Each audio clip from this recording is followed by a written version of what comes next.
Je suis devenu m'installer.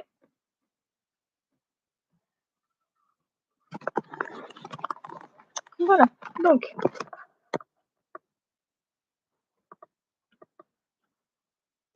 In other words, he undertakes his artistic labor not as a personal effort on his own private behalf, but as a public labor on behalf of the community to which he belongs. Whatever statement of emotion he utters is prefaced by the implicit rubric, not I feel, but we feel. And it is not strictly even a labor undertaken by himself on behalf of the community. It is a labor in which he invites the community to participate, for their function as audience is not passively to accept his work, but to do it over again for themselves. If he invites them to do this, it is because he has reason to think they will accept his invitation. That is, because he thinks he is inviting them to do what they already want to do. In so far as the artist feels all this, and an artist who did not feel it would not feel the craving to publish his work or take seriously the public's opinion of it, he feels it not only after his work is complete, but from its inception and throughout its composition. The audience is perpetually present to him as a factor in his artistic labor, not as an anti-aesthetic factor, corrupting the sincerity of his work by considerations of reputation and reward, but as an aesthetic factor, defining what the problem is which, as an artist, he is trying to solve, what emotions he is to express, and what constitutes the solution of it. The audience which the artist thus feels as collaborating with himself may be a large one or a small one, but it is never absent. Aesthetic individualism. The understanding of the audience's function as collaborator is a matter of importance for the future both of aesthetic theory and of art itself. The obstacle to understanding it is a traditional individualistic psychology through which, as through distorting glasses, we are in the habit of looking at artistic work.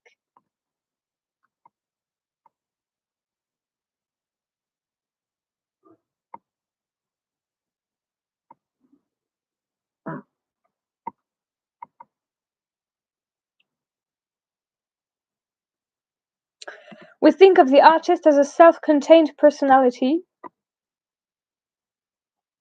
sole author of everything he does, of the emotions he expresses as his personal emotions, and of his expression of them as his personal expression.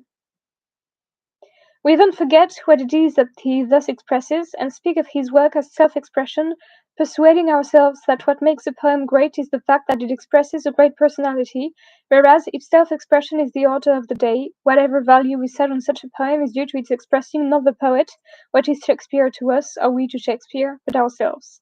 It would be tedious to enumerate the tangles of misunderstanding which this nonsense about self-expression has generated.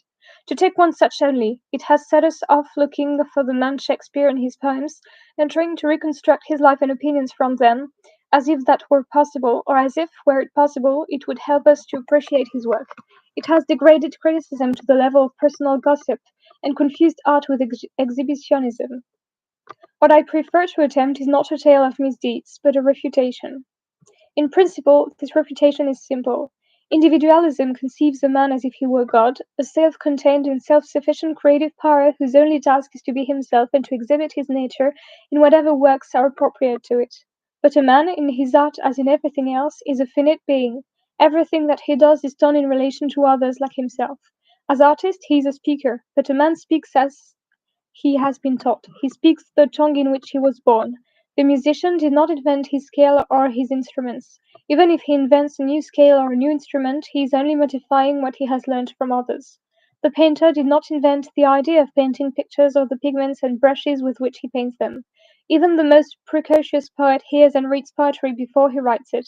Moreover, just as every artist stands in relation to other artists from whom he has acquired his art, so he stands in relation to some audience to whom he addresses it. The child learning his mother tongue, as we have seen, learns simultaneously to be a speaker and to be a listener. He listens to others speaking, and speaks to others listening.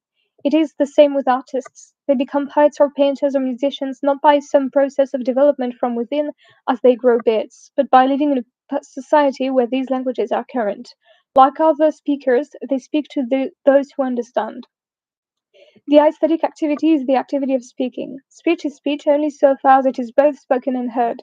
A man may, no doubt, speak to himself and be his own hearer. But what he says to himself is in principle capable of being said to anyone sharing his language.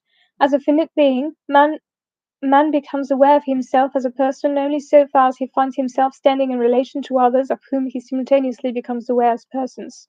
And there is no point in his life at which a man has finished becoming aware of himself as a person. That awareness is constantly being reinforced, developed, applied in new ways. On every such occasion, the old appeal must be made. He must find others whom he can recognize as persons in this new fashion, or he cannot as a finite being assure himself that this new phase of personality is genuinely in his possession. If he has a new thought, he must explain it to others in order that, finding them able to understand it, he may be sure it is a good one. If he has a new emotion, he must express it to others in order that, finding them able to share it, he may be sure his consciousness of it is not corrupt. This is not inconsistent with the doctrine stated elsewhere in this book, that the aesthetic experience or aesthetic activity is one which goes on in the artist's mind. The experience of being listened to is an experience which goes on in the mind of the speaker, although in order to its existence a listener is necessary, so that the activity is a collaboration.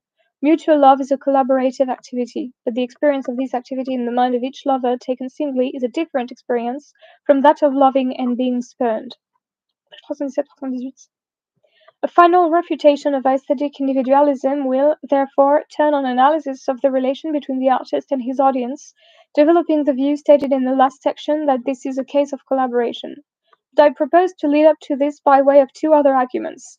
I shall try to show that the individualistic theory of artistic creation is false, one as regards the relation between a given artist and those fellow artists who, in terms of the individualistic theory, are said to influence him, two as regards his relation with those who are said to perform his works, and three as regards his relation with the persons known as his audience. In each case, I shall maintain, the relation is really collaborative. Collaboration between artists. Individualism would have it that the work of a genuine artist is altogether original, that is to say, purely his own work and not in any way that of other artists.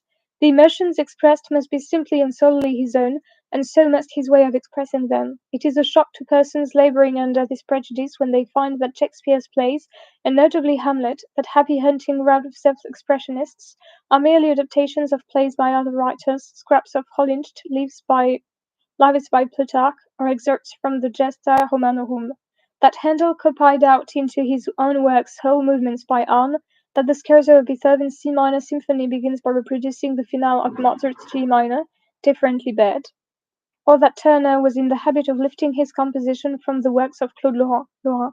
Shakespeare or Handel or Beethoven or Turner would have thought it odd that anybody should be shocked. All artists have modelled their style upon that of others, used subjects that others have used, and treated them as others have treated them already. The work of art so constructed is a work of collaboration. It is partly by the man whose name it bears, partly by those from whom he has borrowed. What we call the works of Shakespeare, for example, proceed in this way not simply and solely from the individual mind of the man William Shakespeare of Stratford, or for that matter the man Francis Bacon of Verulam, but partly from Kyd, partly from Marlowe, and so forth. The individualistic theory of authorship would lead. Okay.